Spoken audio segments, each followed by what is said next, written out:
Yeah, it's really simple. Like, if there's any takeaway, like if you just stop listening right now, listen to these 3 statements, and if you follow this, your chances are you're going to have relatively good success managing money. Spend less than you make. If you spend more than you make, that's called debt. It's not a good thing. Save as much as you can, right? Savings is good because at one day you won't be able to earn money anymore, and if you haven't saved, you're going to be in trouble. And then don't do anything stupid with your money. Stupid things cost money. Welcome back to the Building Us podcast, a show all about relationships, love, and money. I am Dr. Matt Morris, couples therapist, family therapist, joined as always by great friend and colleague, Erik Garcia, certified financial planner at all. Hey, Erik. What's up, Matt? What are you chuckling about? I can hear your chuckle in your introduction there. I am just in a great mood, man. I feel good today. You know, I'm in Colorado, so the weather's beautiful here. It's a beautiful day, and we're here to talk about money, which I love to talk about. So, good mood. Let's do it. Let's talk about money. I want to start. I mentioned I'm in Colorado, so I want to set you up with. I want some advice. Okay. I got a question for you. Yeah. So I've been in Colorado, and things are expensive here, and I've been spending a lot of money. So I just want your advice on if my expenses are good or not. Okay. Oh, okay. You're going to get personal here, huh? Right. So we've been doing some stuff as a family, and it, there's several people in my family. It costs money to do this kind of stuff. I won't go into real detail about the expenses, but my son and I did downhill mountain biking the other day. Sounds dangerous. Did you wear a helmet? We were fully padded and insured and with helmets for sure.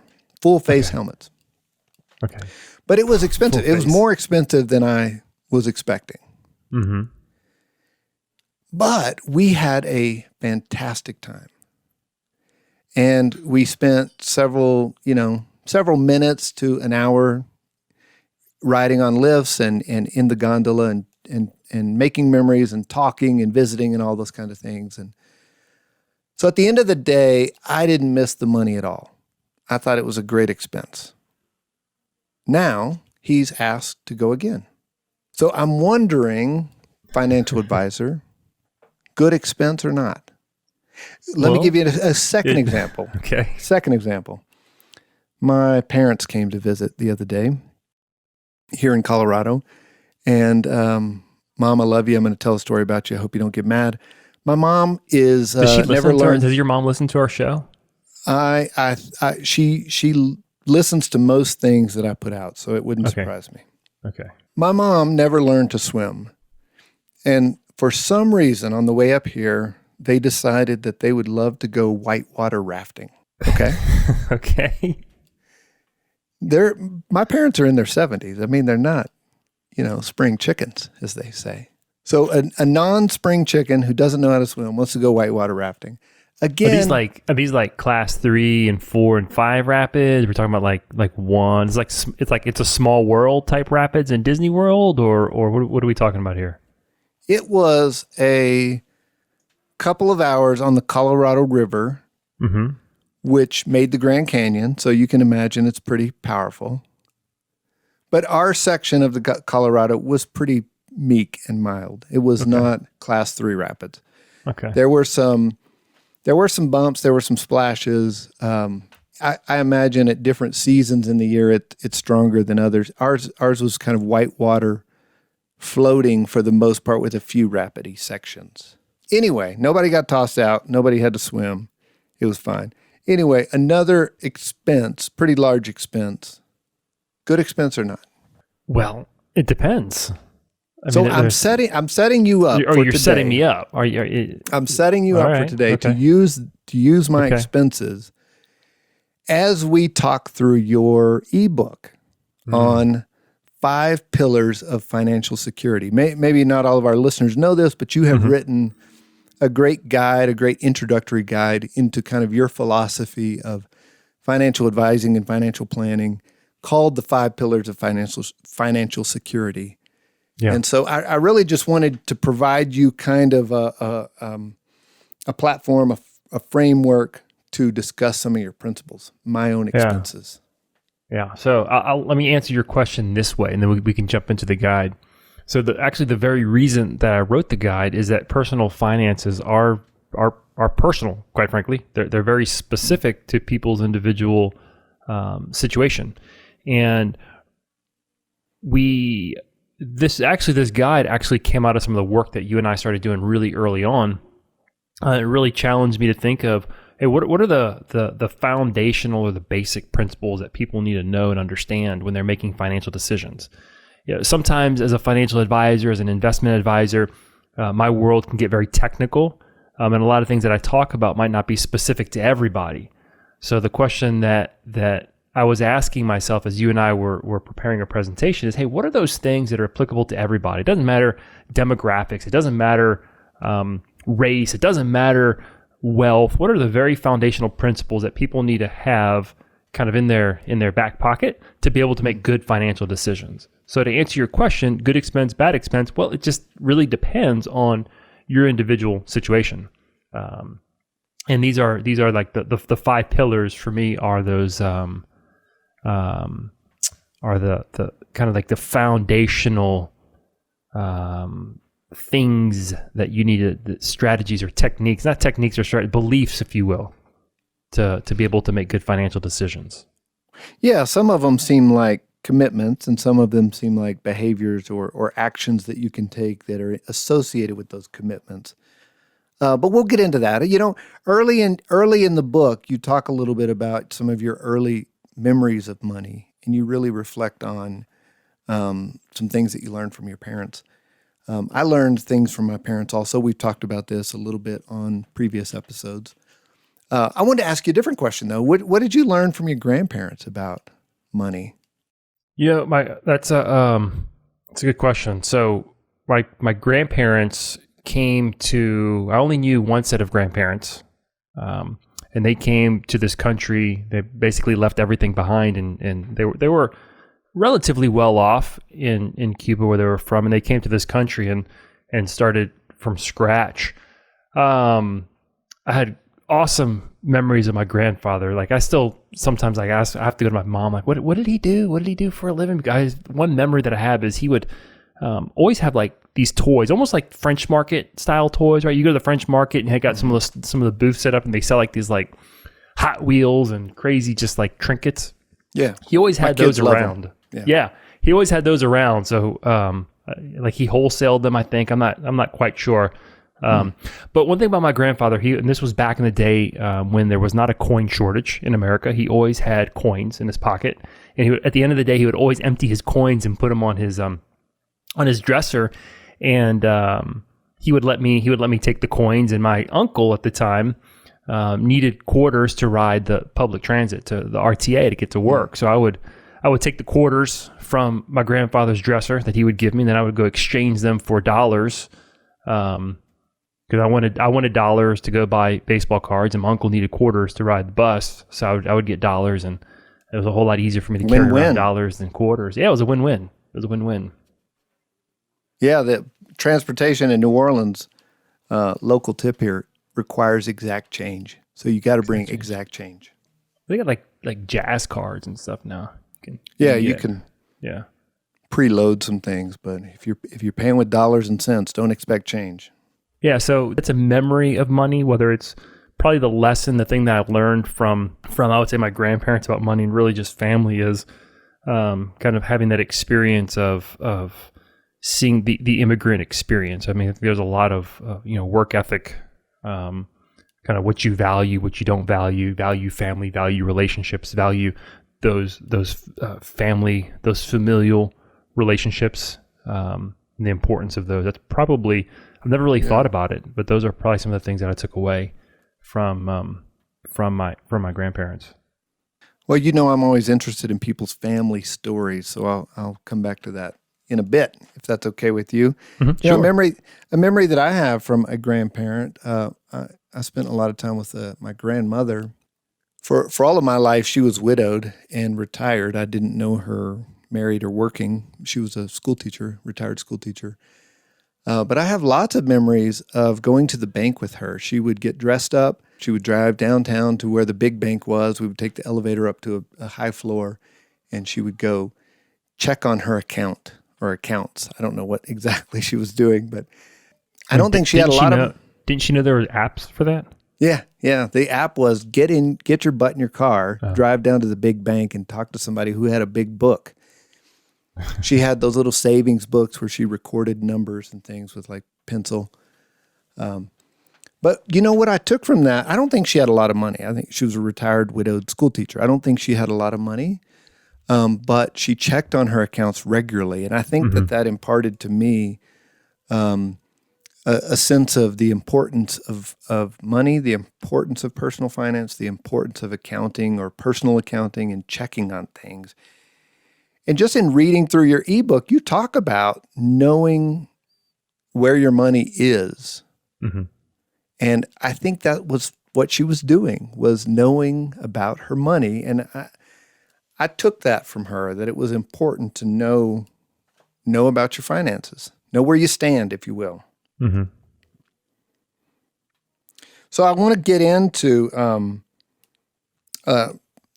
some of the content of your book. You know, you really open with these three, what I would say, seminal statements about your approach to helping others manage their money. And I'd just like to get some comments from you about these three statements. One of them is spend less than you make. Yeah. I'm paraphrasing here. Mm-hmm. The second one is save a lot. Mm-hmm. And a third is don't do anything stupid with your money. Mm-hmm. Yeah. I soften it a little bit and say don't do anything foolish. You know, I don't want to use stupid in my ebook, but yeah, don't do anything stupid with your money. Okay. So don't do anything foolish with your money. So let's go back to the first one. Yeah.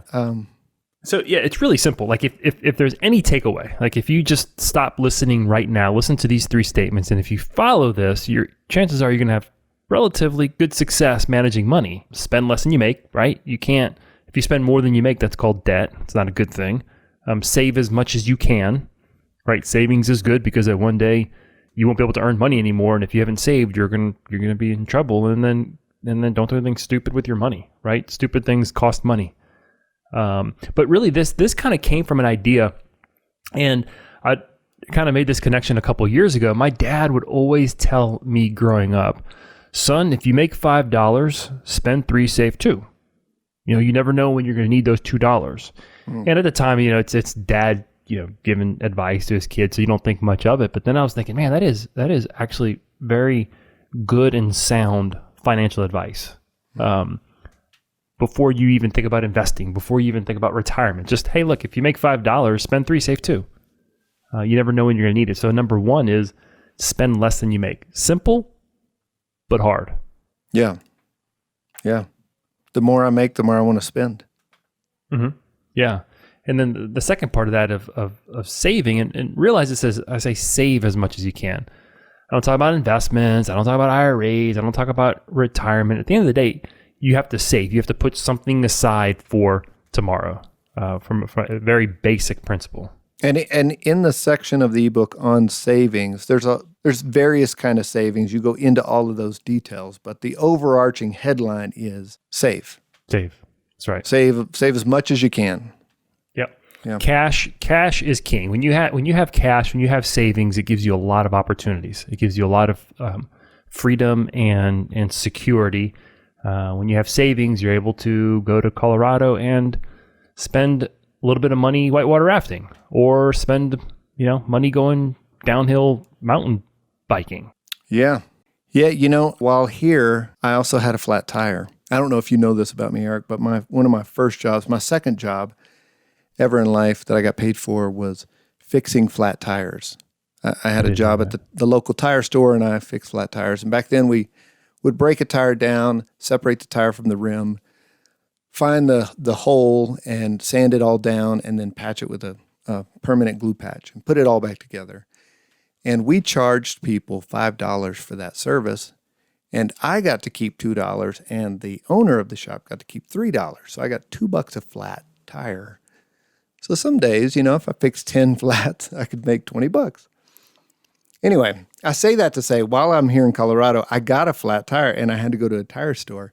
You know what flats cost to get fixed these days? Not $5. $50. And I hear Colorado's expensive. Colorado, some things are more expensive here. That's right. It's the mile high state in prices. Yeah. Mm-hmm. So in terms of savings, I not only need to be able to save for fun experiences with my family, but also for flat tires occasionally.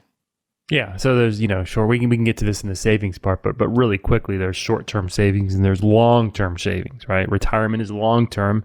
A flat tire is kind of an emergency situation.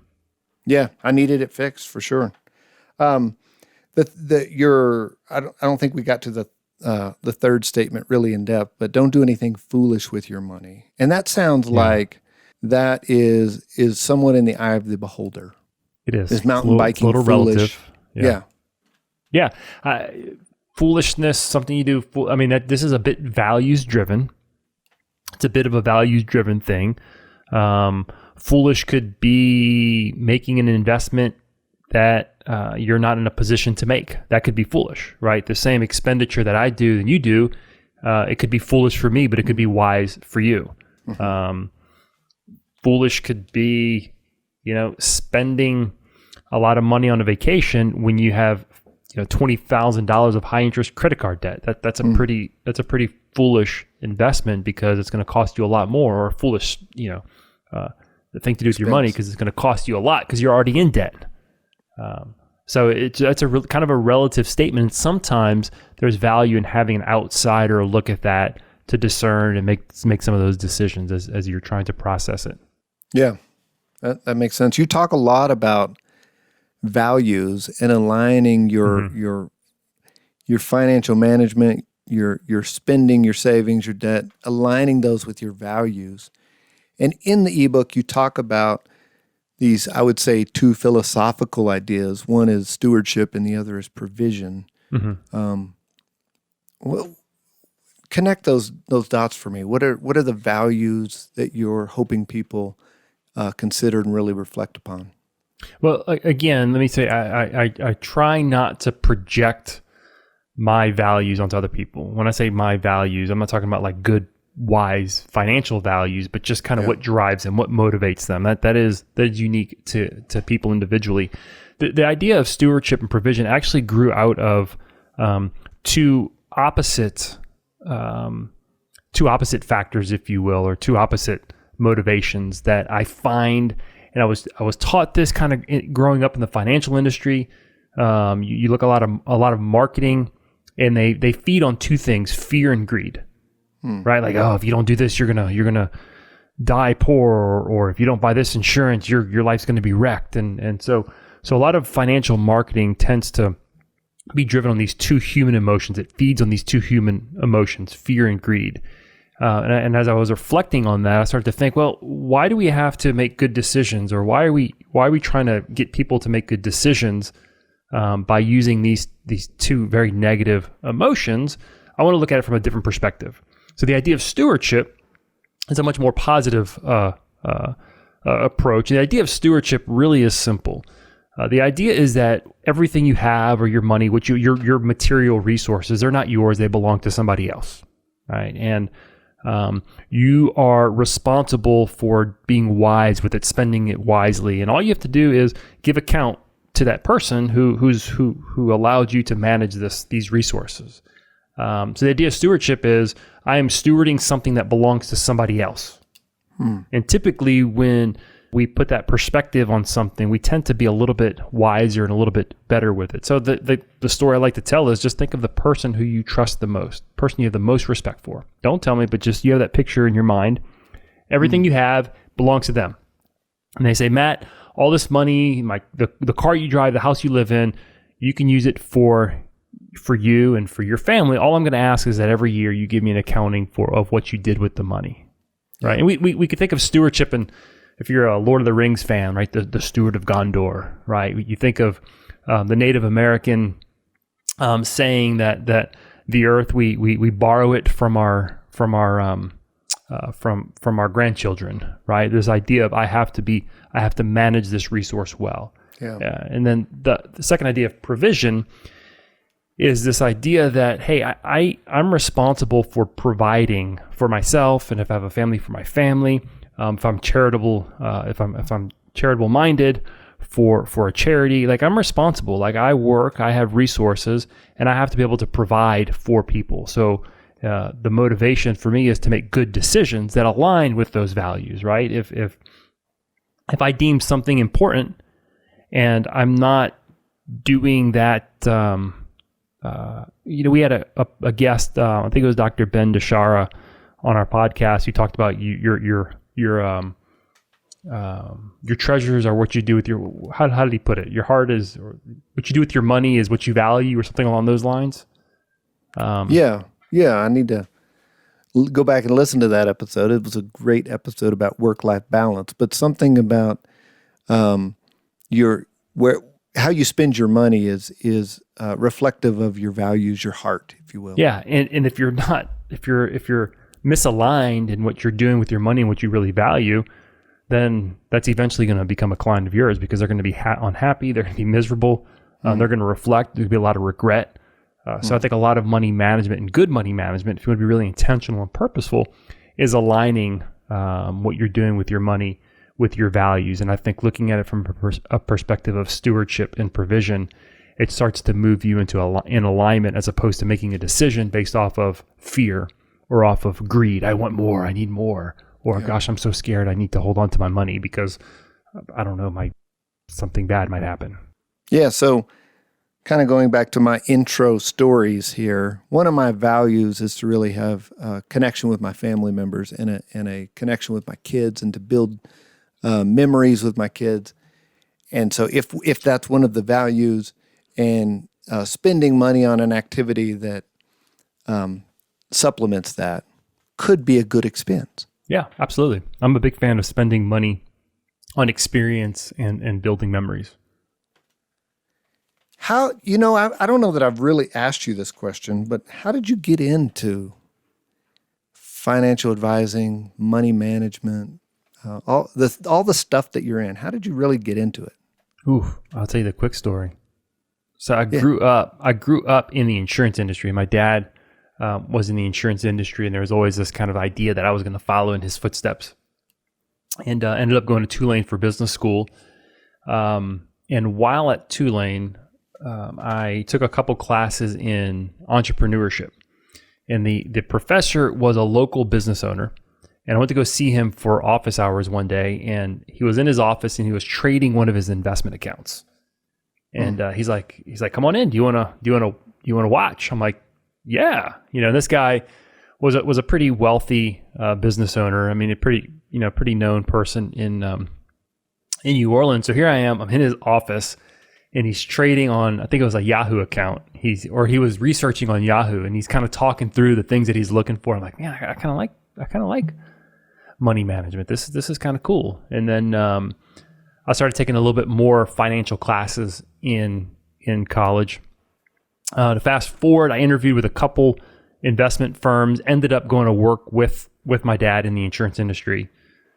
And then eventually he did all the insurance, and I just started doing all the investments. And then eventually I left insurance completely and went purely on the investment side. And you can go kind of listen to the podcast that we talk about the early years, through some of the work that you and I did. I'm like, man, financial planning, people need this. They don't just need someone to invest their dollars. They need good advice in other areas of their life, which kind of led me into the financial planning space, which was a catalyst for me to get my certified financial planning designation. That's the quick story.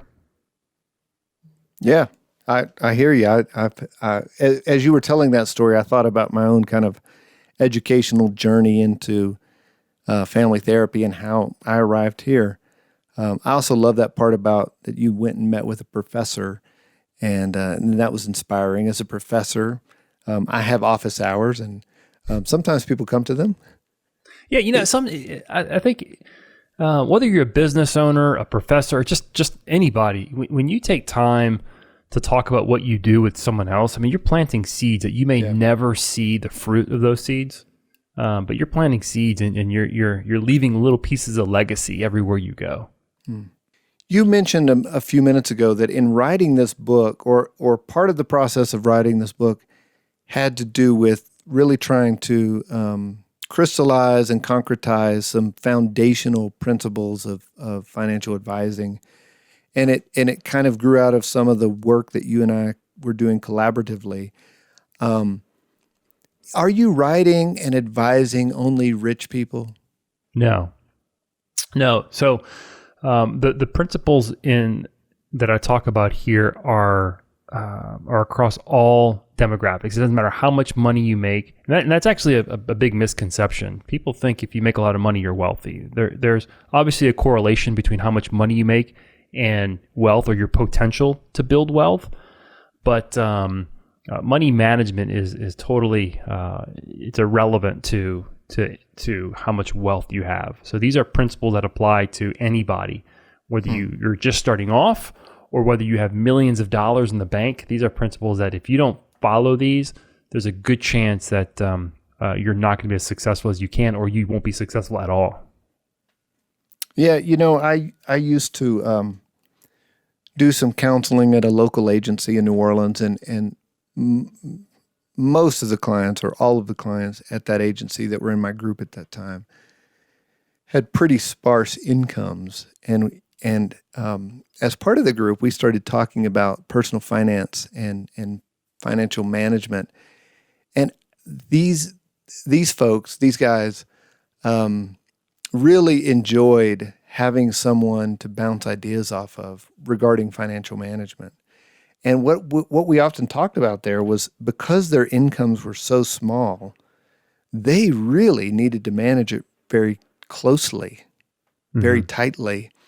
And so I would say in some ways the discussions with them about finances were more simple than very wealthy people, but were as important, if not more important, because the decisions were more critical, it seemed.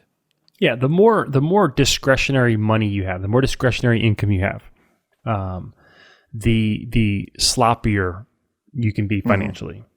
The less discretionary income you have, the more careful you have to be. Now, with that said, I've talked to a lot of people who have very big incomes, but they have very little discretionary income because they have tied up all their income in debt. Yeah. So they have to be very, very careful in what they do. And I've talked to people who make a lot less and they have a lot of discretionary income because they're very frugal.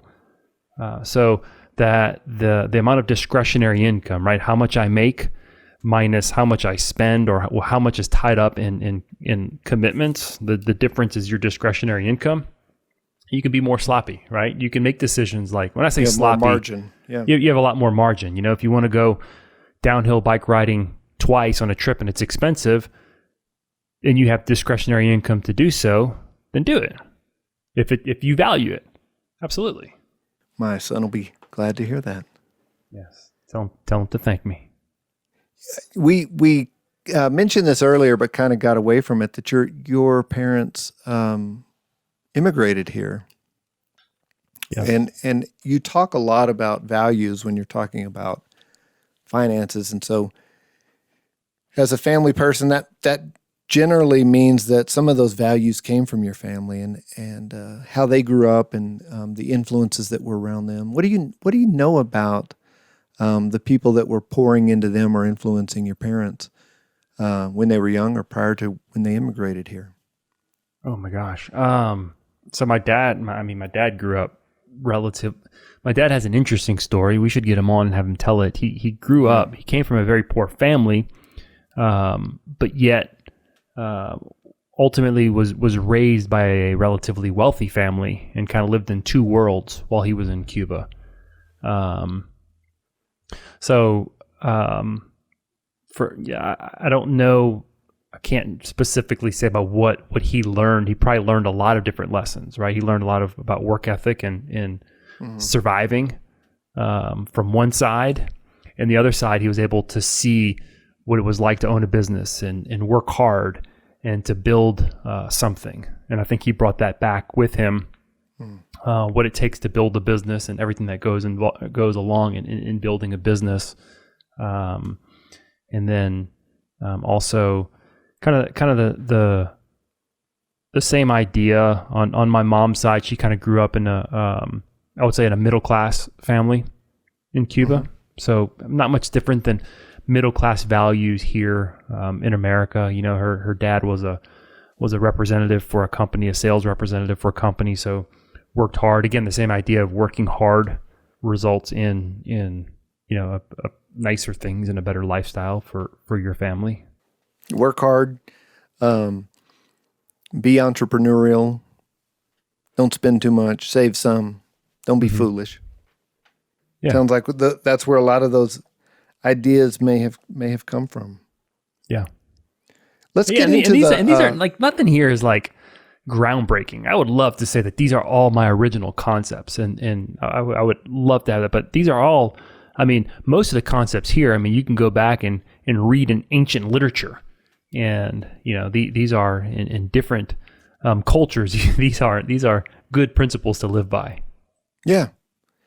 Yeah, and the process of figuring these principles out for you is valuable in and of itself. Let's get into your the 5 pillars as you call them. The first of the 5 pillars being know where your money is and where it's going.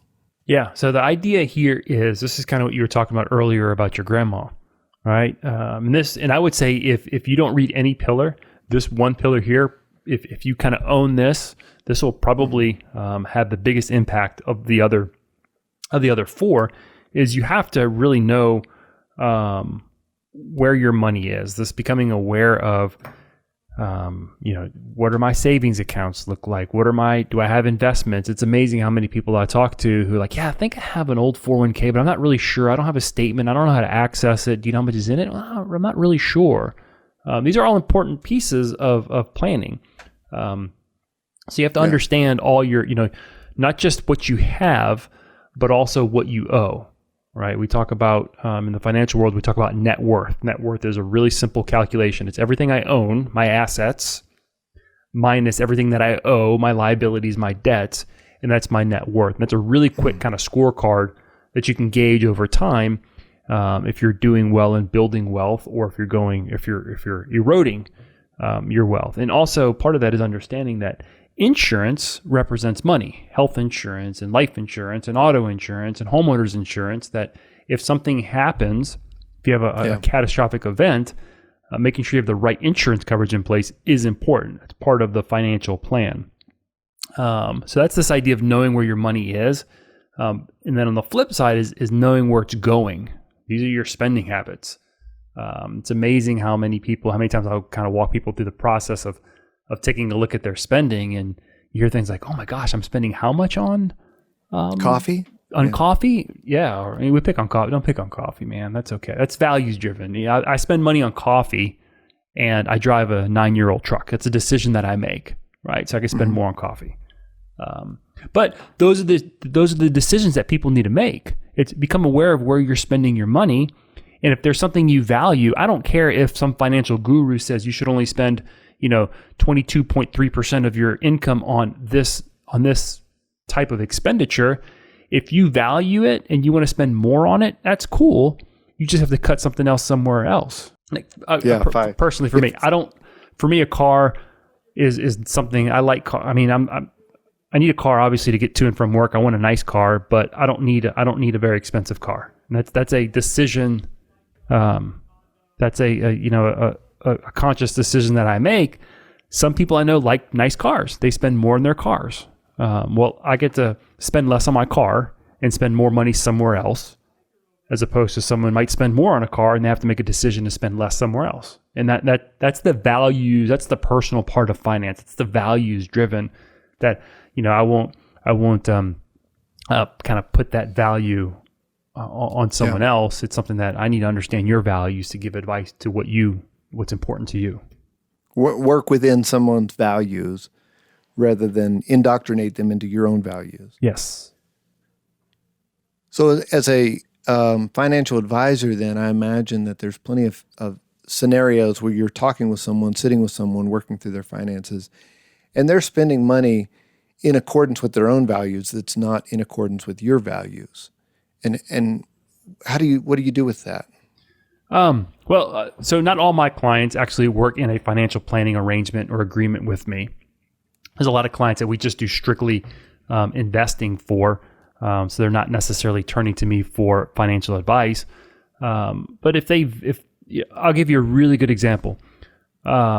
Risk is something that's big. So there's some clients that I have they're bigger risk takers than me, and I have some clients that are less risk takers than me, particularly business owners. So when I'm talking to a business owner and they're talking about some type of like business idea, I got to be real careful not to say, well, I wouldn't do that. That's not something that's not a risk I would take. I have to look at their situation and say, and kind of help give them some ideas or some advice if it makes sense for their situation, even if it's something that I wouldn't do.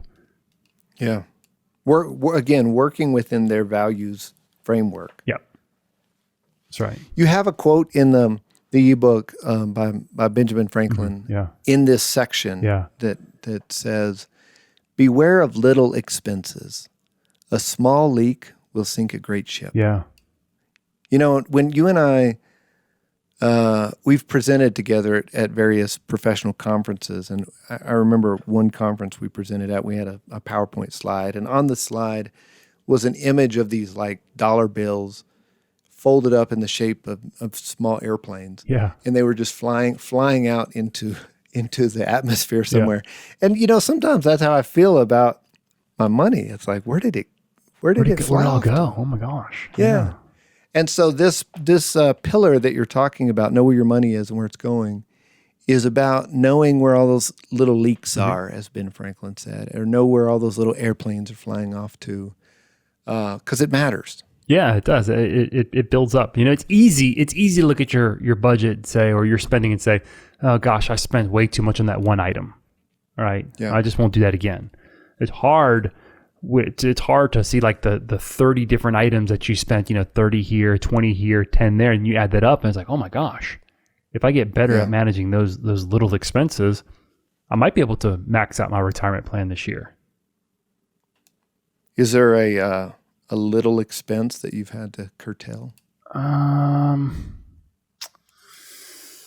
my gosh. That you want to say on the show? You know, so I'm pretty aware of my spending, generally speaking. I know what my little expenses are. They're probably more like at the grocery store, you know, like I like fancy coffee. So that's an expense. There's certain type of food that we buy, like organic food, that I know is pricey. So those are small expenses. So I'm pretty aware of those individual things that we spend. I don't know. They're not so much leaks as they are choices in that sense. I would say generally speaking, I'm not gonna say that I don't have any quote unquote financial leaks, but generally speaking, I've gotten a pretty good habit of knowing where I've kind of plugged up a lot of those little leaks. Yeah. You try to follow pillar number 1 here. I try to. I'm not perfect. You know, I had a college roommate who was kind of cheap and he would skimp on all kinds of expenses, but he had a rule. He said, never skimp on steaks or batteries. Yeah. You know, whenever we skimp on coffee, it's like I always regret it. You and I have this conversation, right? You tell me when I bring you my coffee, you're like, it tastes just like your coffee, and you spend, you know, peanuts for your coffee. Yeah. But yeah, everybody has their thing that they're pretty particular about. Yeah. And that's all right. Man, I'm going to tell you, in the financial space, everyone picks on coffee. There's so many marketing pieces that say, Matt, if you stop spending money on lattes, you could retire early. Like, why do people pick on and I know a lot of people who get a lot of joy out of their latte. Yeah. So, no, I'm not picking on it as much as I wonder if people are aware kind of on an aggregated or an annualized basis how much they're spending on coffee. Yep. Smoking is one. I'll meet with clients who smoke and I'm like, man, not only are you spending a lot on cigarettes, but man, your life insurance is twice as expensive. Mm. And unrelated health costs, you know, are more expensive. Yeah, but man, you get a 5-minute break every hour. Yeah, but it comes down to this idea of being aware, you know, becoming aware. And this is what I tell people, like, I don't really care what you spend your money on. If you value it, then spend your money on it. What I tell people is you just need to know what you're spending it on, because there's a good chance you're spending money on something that is way outside of what you want to spend on. And once you become aware of it, you can do the things that you want to do with your money. Because typically if someone's talking to me and they're like, hey, I want to get better with my money. Doesn't matter how much money they make. There's typically something that they want to do that they're not able to do right now. Save more for retirement, pay more towards their debt, save for a down payment on a house, invest in a business. So it's typically there's something that they want to do that they recognize that they're not doing. Being aware, I hear you. So that's all pillar 1. Pillar 2, and we probably ought to speed up a hair on these pillars, but pillar 2 is plan. Mm-hmm. Plan where you want your money to go. So number 1 is know where it's going, and number 2, decide where you want it to go. Yeah. So 1, become aware. Number 2, that idea of there's something typically that you want to do that you're not doing. This is where now we can plan. I can't budget unless I know what I'm budgeting towards. And really, this is kind of about budgeting. I hate to use the word budgeting because it's it just brings up I don't know, it's kind of a... You call it the worst financial curse word. Yeah. I feel like I just cussed budgeting on the podcast here. Budget. But the idea is it's intentional spending. It's purposeful spending. Yeah. It's what do I want to... I like budgeting. Well, you're an odd bird. I like it in the sense that, and it's a mind shift that somebody helped me make a while back. But if I think about budgeting, it's just a spending plan, yep. And I like plans and I like to spend. So for me, a budget is somewhat freeing in that at least I know how much I can spend on activities. Yeah. And I look at budgeting a lot from this is kind of tied to pillar 1. It's kind of an awareness thing, is what I need to become aware of what I need to spend my money towards. And let me spend my money towards that first. And then if I have extra money, I can go do whatever I want with it. But let's fund those things that are priorities first. And to me, that's what budgeting is about. What are my big fixed expenses? What are my main rocks? What are my foundational expenses that I can't budge on? Let me build a plan around that first, and then it'll allow me to know what else I can spend. Yeah, not only fixed expenses. I mean, that's part of it, is budgeting for those fixed expenses. But what are those things that are important to me that are a little bit more flexible from a month to month standpoint? So retiring early, that might be a budget item. Well, it's not fixed in the sense I have to put it away every month, but I value it and I want to put money away towards it. So that's really what budgeting is. It's being purposeful and intentional with what you do with your money. So in the section on plan where you want your money to go, you have this list of 10 reasons you don't need a budget. Yeah. 10 reasons you don't need a budget. And just, in reading through some of these, I think they're interesting. For instance, number 3 is you don't need a budget because living in your parents' spare bedroom is cheap, or sleeping on your parents' couch is somewhat comfortable, and your mom or your dad makes great red beans and rice. You don't need a budget. Yeah. These are obviously written sarcastically, but yeah. Number 4, you don't need a budget because you got a credit card. That's what a credit card's for. Yeah. I can remember thinking that. Like I got my first credit card, as I imagine many listeners did, in college. I was walking to I was walking back to my dorm, and there was somebody was out there with a little table giving away credit cards. Essentially, I think I wrote down somebody else, some fake address I made up, and still got a credit card in the mail. And I just thought of it as, if I need emergency money, I got a credit card. Yeah. I mean, it's free money. Absolutely. And you probably got a free t-shirt that shrunk the first time you washed it. Got a free crappy t-shirt also. And whatever I bought on that credit card cost me a lot more. Yeah. I needed a budget. Yeah. So you have the 10 reasons you don't need a budget. You also have 10 reasons why you should create a budget. Mm-hmm. Again, a lot of these go back to some sense of aligning your expenses with your values and some sense of like provision and stewardship. Mm-hmm. Yeah. Again, it's purposeful in intention. It's what do you... One of them in your list that I'm interested in, 10 reasons why you should create a budget. Number 6, to improve your relationships. You like that one? Sounds good to me as a relationship guy. Yeah, I might have picked that up from some of the work that we did. Yeah, I mean, because like... Yeah, like... How does budgeting improve relationships? If my wife and I are not on the same page in how we spend money, there's probably going to be conflict. Right? I mean, we can go the stereotypical joke like, you buy too many shoes, right? Or you spend too much money on a boat or fishing. I mean, those are things that need to be discussed. And when we make provision and we agree on how we're going to spend money, and it could be, I have my money to spend on how I want to spend it, not hidden money, but just I can spend what I want. You're not going to judge me for spending it. And if I want to save it over a few months to buy something big, so be it. The same thing for you. There's an agreement there. There's a consensus there. And that's, I think, relationship building. Yeah. Yeah, that's right. And a similar topic, I regularly get asked by couples who are getting into relationship or getting married, how should we combine our finances? And we should do a show on that at some point in the future. Models by which couples combine finances. Keep going. Third pillar deals with debt. Yeah. You specifically call it squash it. Or get rid of it. Yeah. No good. Especially bad debt. Really needs to be squashed. So that sounds like there's various kinds of debt. Probably most people are aware of some debts better than others.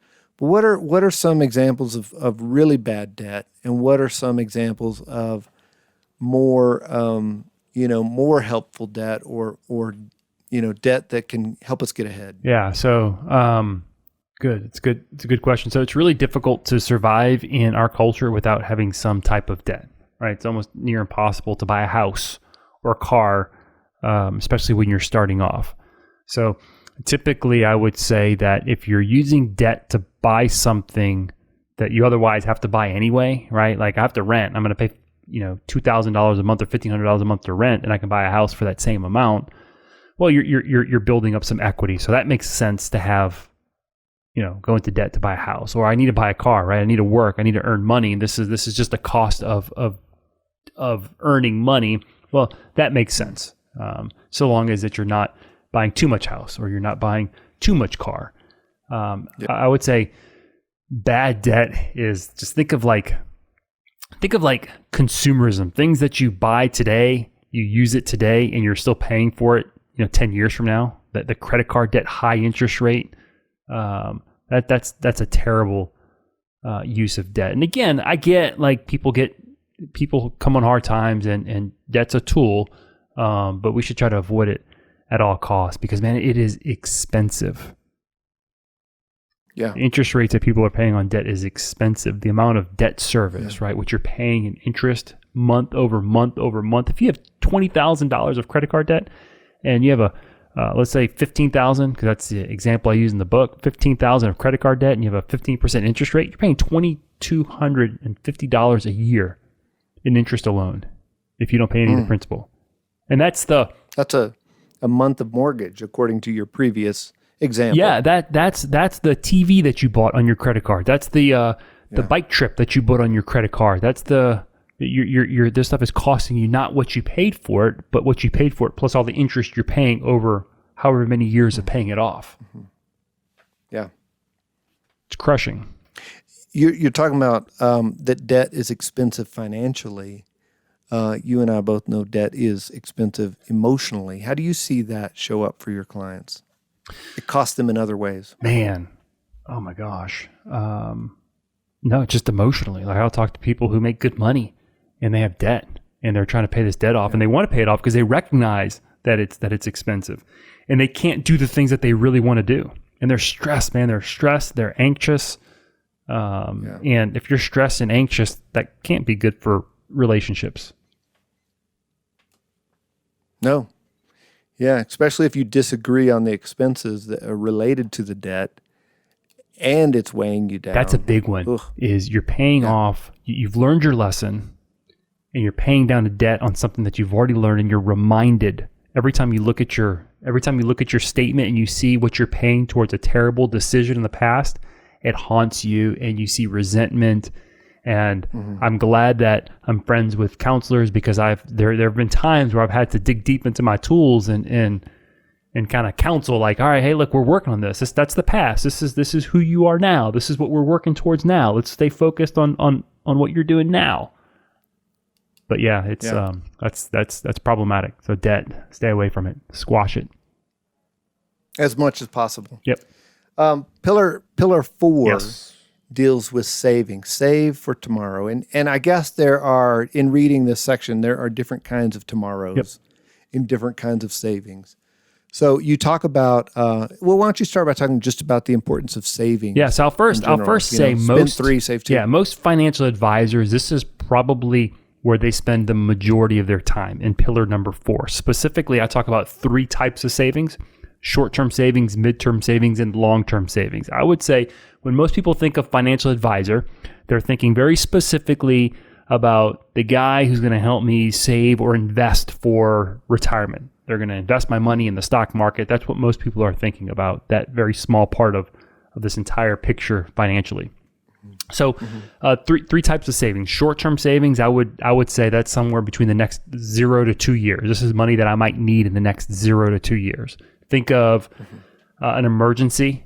You might need some money for an emergency. Think of you plan on buying a house in the next year or so you need money kind of on the side to put towards the down payment. You're going to need it pretty soon. And the opposite of short-term savings would be long-term savings. I've got 25 years or 30 years till I retire. So I need to start putting money away today for something very far away. And I would say in the savings world, short-term and long-term are probably the 2 most important ones to address initially. Short-term, probably the less money you have, the more important short-term savings becomes. And you want your short-term savings. This is not stock market money, man. This is like in the bank, in your savings account, kind of doing nothing, just sitting there, just in case you need it. You don't want to have to worry about, oh my gosh, is the stock market down? I don't want to sell anything. You need access to it relatively quick. And then long term, you can take more risk with it. You can go into the stock market based off of your ability and your comfort with risk. And then midterm is somewhere in the middle. It's not necessarily tied up for retirement, because I think some people can tie too much of their money up for retirement. And if they need something now, it's kind of costly to get to it if it's tied up in retirement accounts. And you don't want it just sitting in a savings account doing nothing. You want it to work and earn interest. So there's a couple different things that I talk about from an investment standpoint, just regular investment accounts, and those types of things. So like in your dad's advice, to break it down even more, if you make 5, spend 3, save 2, initially you might save that 2 entirely into an emergency fund. Yeah. And once that $2 equaled whatever amount you needed for emergencies, then you might convert that $2 or most of that $2 over into some other longer term savings. Mm-hmm. And it could be something where, again, this is where it gets very personal, very specific to the individual. If you're in a job that is seasonal, or if you're in a job that is commission-based, or your income is variable, that short-term savings account becomes a lot more important to fund ASAP. But if you have a job that's very stable, there's really nothing threatening your position, and you make decent money, part of your income is actually part of your emergency fund if you have discretionary money. So if I have got extra money at the end of the month, and an emergency happens, well, if I don't have it put aside in a savings account, I can use my extra money from that month's income, right? So if you have a stable job, then maybe there's a reason to fund both at the same time, your emergency fund as well as your retirement account. So again, personal finance, personal advice is very different to different people based off of their circumstances. Yeah, I love what you're saying there, and it kind of speaks to another question that I have about, and we really don't have time to get into it. We'll get into it in another show, but how you might advise different families differently, particularly those that are entrepreneurs or small business owners themselves, and the different kind of savings that they might need to have, given the fact that business is uncertain. Yep. Yep. No, that's an entire show. So save for tomorrow, always saving for tomorrow. You know, going back to your dad's advice, spend 3, save 2. We never talk about spend 3. Mm-hmm. But that there's that life costs money and you're going to have to spend some money. And so you might as well plan to spend some. That's pillar spend 2. 3. That's pillar 2. Plan where you want your money to go. Right. Yeah, we just didn't get that far into it's okay to spend. Yeah. You're going to, don't try to, I guess, let me say it this way. My kids have recently learned about compounding interest. And so you taught them that actually. And so that they're thinking about savings. And so now when they get an allowance, they're like, put it all in my savings, put it all. I'm like, well, okay, but that's unreasonable because in like 12 hours, you're going to want something and you're going to need to spend money on something. Yeah. And that's probably true for all of us, right? We are going to spend money. Life costs, we're going to spend. Yeah. Food happens, hunger happens, light bills happen. Yeah. So flats happen. So with that, especially today where money is so digital, right? I'm a big fan of having separate accounts for separate purposes, right? I think having too many accounts, having one more account than you need is one too many accounts. But having the right number of accounts for specific needs is the perfect number of accounts. So, for example, if your kids are, they want some spending money, they have a checking account. It's like their quote unquote their operating account that they can go buy gum with or snowballs or whatever. And then they have their savings account. So when they get those $2 extra or they make their $5, they can put 3 in their spending account and 2 in their savings account. And I think conceptually with kids, it's really important just to capture concepts. That's key, is to understand kind of the piggy bank. The piggy bank. There's money you save, and there's money you can spend. Yeah. The last pillar that you write about, I do think is fairly unique to you. I'm not, I don't read all the financial books out there, and definitely people talk about giving, but not everybody talks about it in the same way that you do. So pillar 5 deals with giving to others, giving some of your money away. Yeah, so we talk extensively about this in one of our earlier podcasts called Giving Principle. And I highly encourage you to go listen to that. It's called the Giving Principle. But I think that when you're motivated and driven by something outside of yourself, some cause outside of yourself, and you start to realize like, man, my money can do this type of good in the community. You start to think about your money a little bit differently. You start to think about your dollar a little bit differently. You start to spend maybe a little bit differently, and you think, man, maybe instead of buying organic rice at the grocery store, maybe I'll buy conventional rice, and I'll focus on maybe giving an extra $30 a month or $20 a month to this cause that I'm aligned with. So what starts to happen? It gives rice to other people. Rice, So the idea is you become more aware of your spending, I think, when you're driven and motivated to give to others. And from a financial principle, that's a good thing. Yeah, I love what you're saying about that. And the image that comes to mind is this reciprocal relationship, or kind of a circular relationship, bidirectional influence, where your spending is influencing your giving, but then your giving is reciprocally influencing your spending, and that those two things are related. And I think you really make a great case for that in that other episode about how you don't just spend less so you can give more, but your giving will change you and change how you spend, and will influence your spending also. Yeah, it goes back to this idea of aligning what you do with your money with your values. And I don't think it's anything magical. Like this is not like, hey, if you give, you're going to automatically have more money. I'm not suggesting that, but there's an ancient proverb that says, when you refresh someone, you yourself will be refreshed. Or when you bless someone, you yourself will be helped. And I think that's a principle that I think sometimes we're afraid to live by, because by the very sense of this idea of giving to other people, you're kind of putting someone else's needs before your own. So you're in essence denying yourself something that you could have for somebody else. So it's not an easy principle to capture. But I think that when you do capture it, pretty cool things happen. But yeah, go check out the giving principle. We need to wrap up for today.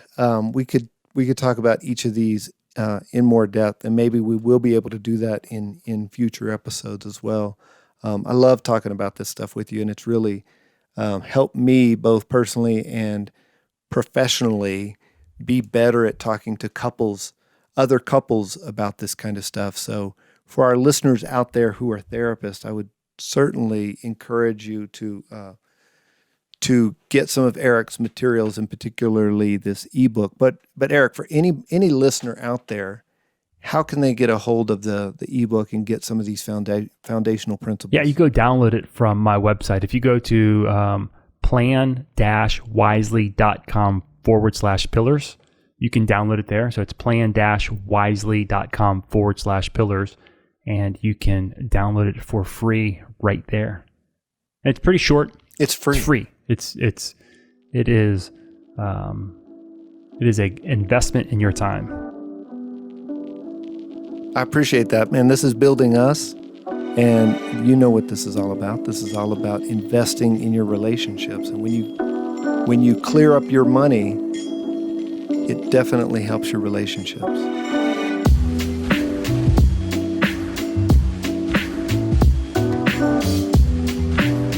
Dr. Matt Morris maintains an active private practice for couples and families in the greater New Orleans area. To learn more about his work, visit drmattmorris.com. Erik Garcia can be found online at plan-wisely.com. His branch office is located in New Orleans, Louisiana. The branch phone number is 504-218-5479. Securities offered through Royal Alliance Associates Incorporated, member FINRA, SIPC. Investment advisory services offered through New Century Financial Group, LLC, a registered investment advisor. Insurance services offered through Garcia Financial Group, LLC. Entities listed are not affiliated.